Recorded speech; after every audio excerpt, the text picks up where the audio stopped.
Muy buenas noches, ingeniera. Somos el grupo 6 con el tema Introducción a la operación, a las operaciones unitarias y conceptos básicos. Con los integrantes Cedeño Mieres Yaredis Mariuxi, Mendoza Cedeño Jorlin María, Vera Cedeño Noemí Carolina y mi persona Saltos Cusme Brian Enrique. Siguiente. Los temas que vamos a tratar son la introducción a las operaciones unitarias, los diagramas de flujo de procesos alimenticios, clasificación de operaciones unitarias y operaciones de transmisión de calor. Siguiente diapositiva. Mi tema es la introducción a las operaciones unitarias. Tenemos por primer punto el proceso. El proceso es un conjunto de operaciones que se lleva a cabo para transformar materias primas en productos finales, como la producción de jugos de frutas, que requiere pelado, extracción, pasteurización y demás. El objetivo de esto es satisfacer las necesidades humanas como la alimentación y la salud y mejorar la aceptación del producto mediante cambios de su sabor, apariencia o textura, con el fin de optimizar el almacenamiento y transporte garantizado de su conservación del alimento en sí. La importancia de esto es que nos permite que la producción del alimento sea en grandes cantidades y reduzca el, desper- el desperdicio y la vida útil de los productos. Como segundo tema tenemos la ingeniería de los procesos alimenticios, que esto es que una rama de ingeniería que se enfoca en operaciones, instalaciones para procesar alimentos de manera eficiente, como las plantas de producción de yogur enlatados o en sí otros productos como el durazno, el durazno y así. Eh, con esto tenemos como función principal la conservación, que es mantener la calidad y la seguridad del producto, como en la refrigeración de las carnes. La importancia de esto es garantizar la seguridad del alimento y contribuye al desarrollo económico a partir de permitir las exploraciones. Este tercer punto es trans- transformación y comercialización de productos agrícolas, que esto es una actividad que modifica y conserva productos agrícolas para facilitar su manipulación, transporte y venta. Por ejemplo, sería el envasado al vacío de las frutas secas para mantener su frescura. También tenemos que un punto clave sería la modificación, que es el cambio del estado del producto, como la congelación de las frutas en sí. También, hablando de conservación, tenemos el uso de la técnica del secado, que es la pasteurización para prolongar la vida útil de este alimento. El envasado también, que es proteja los productos del deterioro y facilita su transporte, con el fin de que la importancia de esto sea que reduzca la pérdida de post cosecha para alcanzar hasta 30% más de retención de alimentos que no se desperdicien y mejorar en los mercados el acceso y la producción de la calidad del consumidor.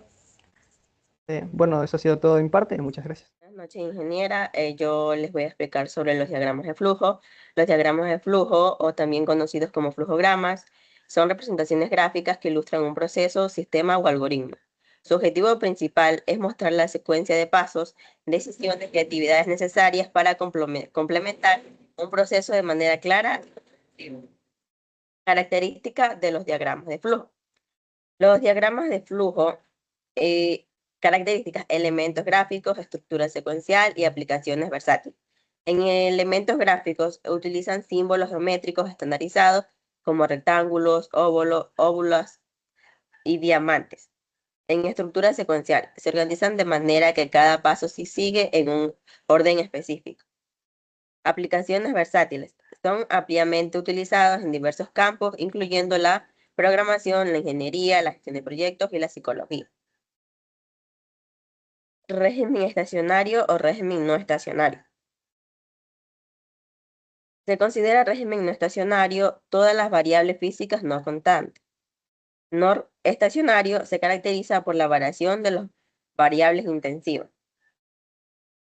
Operaciones discontinuas, continuas y semicontinuas. En las operaciones discontinuas, discontinuas se caracterizan por funcionar en ciclos o lotes, donde el proceso se define y comienza nuevamente.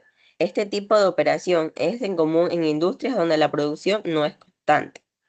En operaciones continuas, las operaciones continuas mantienen un flujo constante y no tienen interrupciones. Este tipo de operaciones es ideal para la producción masiva y estandarizada. En lo que es operaciones continuas, tenemos ventajas y desventajas. Ventajas de operación en continuo. Eliminan las etapas de carga y descarga, permiten optimizar la operación, reducción de manos de obra, la composición de los productos es más uniforme, presenta un mejor aprovechamiento térmico. Como desventajas, tenemos las materias primas deben poseer una composición uniforme para evitar las fluctuaciones de la operación. La puesta en marcha de la operación suele ser costosa, por lo que debe evitarse las paradas. Las fluctuaciones en la demanda de productos lleva consigo el que deba disponerse de cantidades considerables de materias primas y productos en almacén. Debido a la optimización de la operación en equipos, es costoso y delicado. Operaciones semicontinuas. Las operaciones semicontinuas combinan elementos de las operaciones discontinuas y continuas. En este caso, algunas partes del proceso funcionan continuamente, mientras que otras son discontinuas. Operaciones unitarias. Tenemos que las operaciones unitarias es una secuencia básica de un proceso que implica cambios físicos y químicos. Entre ellas tenemos lo que es la separación, cristalización, evaporación y entre otras.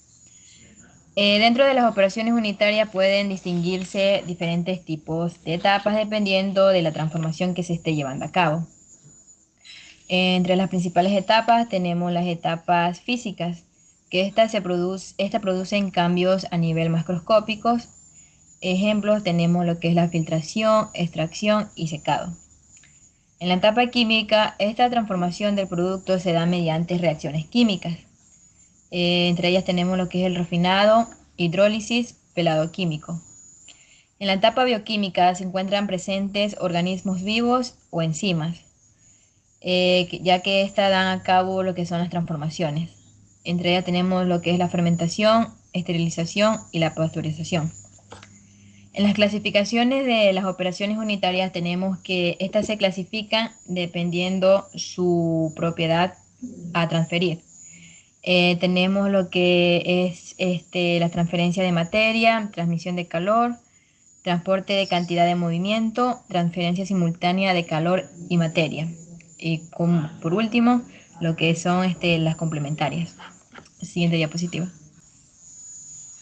Bien, en la clasificación tenemos como el primer grupo lo que son las operaciones unitarias de transferencia de materia.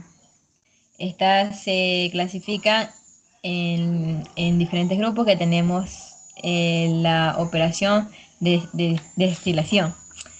Esta se utiliza para separar líquidos mediante una evaporación o condensación. Para separar los diferentes componentes químicos en un líquido, sólidos disueltos o gases licuados en una mezcla, para obtener así un líquido más rico en componente volátil. Tenemos que existen tres tipos de destilación. Tenemos lo que es la destilación simple, que esta se utiliza para separar líquidos con puntos de ebullición significativamente diferentes. En la destilación fraccionaria la empleamos para separar mezclas con puntos de ebullición más cercanos para lograr múltiples evaporaciones y condensaciones. Como segunda operación tenemos lo que es la absorción. Esta operación se basa en la transferencia de masa en el que un componente de una mezcla gaseosa se disuelve en un líquido, que en este caso es el solvente. Este proceso se utiliza comúnmente para eliminar gases contaminantes o para recuperar componentes valiosos de una corriente gaseosa. Tenemos lo que es la extracción. Esta operación se basa en la separación de un componente de una mezcla que se transfiere selectivamente a un solvente imisible. Esto lo utilizamos para separar compuestos orgánicos de mezclas acuosas. En la absorción tenemos que es un proceso en el que las moléculas de fluido o gas, sea fluido, gas o líquido, se adhieren a la superficie de un sólido. Este fenómeno se utiliza para separar mezclas o para purificar sustancias contaminantes. En el intercambio iónico, este es un proceso en que los iones de una solución son intercambiados por otro, de igual carga presentes. Este es un sólido que se llama resina o intercambio iónico. Se utiliza para desmineralizar agua, separar los metales iónicos y purificar lo que son soluciones. En la segunda, o en la que se clasifican, tenemos la operación unitaria de transporte de cantidad o movimiento. Tenemos que se subdivide en circulación interna de fluidos, circulación externa de fluidos o movimiento de sólidos en el seno de fluidos.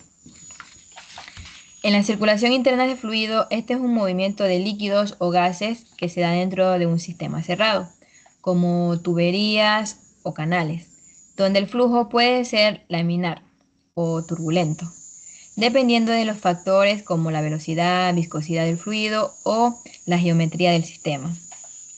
En circulación externa de fluido, este fluido circula por el exterior de un líquido, de un sólido. La circulación externa del fluido es en el movimiento controlado de un fluido, de un sistema o un equipo principal, con el objetivo de realizar una tarea específica como transferir energía, materia o para facilitar un proceso. Y por último tenemos lo que es el movimiento sólido en el seno de fluidos, que es aquí donde se busca manipular las partículas sólidas dentro del líquido o gases para lograr objetivos como la separación o mezcla de transporte. Gracias. Área de transmisión de calor. Estas operaciones están reguladas por gradientes de temperatura y dependen del método de transferencia de calor utilizado. Se distinguen en tres mecanismos principales de transmisión de calor: conducción, convección y radiación. Conducción. El calor fluye en sentido decreciente de temperaturas y no existe movimiento macroscópico de materia, es decir, desde el punto más caliente al punto más frío. Convección. El flujo entálpico asociado a un flujo de movimiento se le denomina flujo convectivo de calor. La convección puede ser natural o forzada. Radiación. Transmisión de energía mediante ondas electromagnéticas. No se necesita un medio material para su transmisión. Basados en estos mecanismos de transmisión de calor, se estudian los tratamientos térmicos como la esterilización y pasteurización, evaporación, intercambiadores de calor, hornos, placas solares, etc. Siguiente diapositiva. Operaciones unitarias de transferencia simultánea de materia y calor se presentan gradientes tanto de concentración como de temperatura. Entre estas operaciones se encuentran humidificación y deshumidificación. Estas tienen tres propósitos principales: humidificar, deshumidificar un gas y enfriar líquidos. Cristalización. Este proceso implica formación de partículas sólidas cristalinas a partir de una base líquida homogénea. Deshidratación. Consiste en la eliminación de un líquido que está presente en un sólido. La aplicación de calor provoca que el líquido contenido en el sólido se transforme en vapor. Un método específico de deshidratación es la liofilización, que elimina el líquido en este estado sólido mediante sublimación a vapor. Siguiente diapositiva. En las operaciones unitarias complementarias tenemos la trituración, que es el proceso de alimentos en una operación unitaria fundamental, que consiste en la reducción del tamaño de las partículas en las materias primas, como granos y otros ingredientes, utilizando métodos mecanismos. Este proceso es esencial en las etapas posteriores de producción como la mezcla y la cocción. Los tipos de equipos utilizados: existen diferentes tipos, entre ellos tenemos las trituradoras de mandíbula, utilizadas para la trituración primaria. Son efectivos para la reducción de grandes volúmenes de material a tamaños más manejables. Trituradores de cono, adecuadas para el proceso secundario y terciario, permiten obtener partículas más finas y son ideales para los materiales duros. Tenemos la molienda, que es un proceso fundamental en la industria alimentaria que consiste en la reducción del tamaño de las partículas de los materiales sólidos como granos, frutas y otros ingredientes. Tipos de molienda tenemos la molienda seca. Se realiza sin la adición de líquidos y es común en la producción de harinas. La molienda húmeda implica el uso de agua y otros líquidos para facilitar el proceso, como la elaboración de jugos o puré.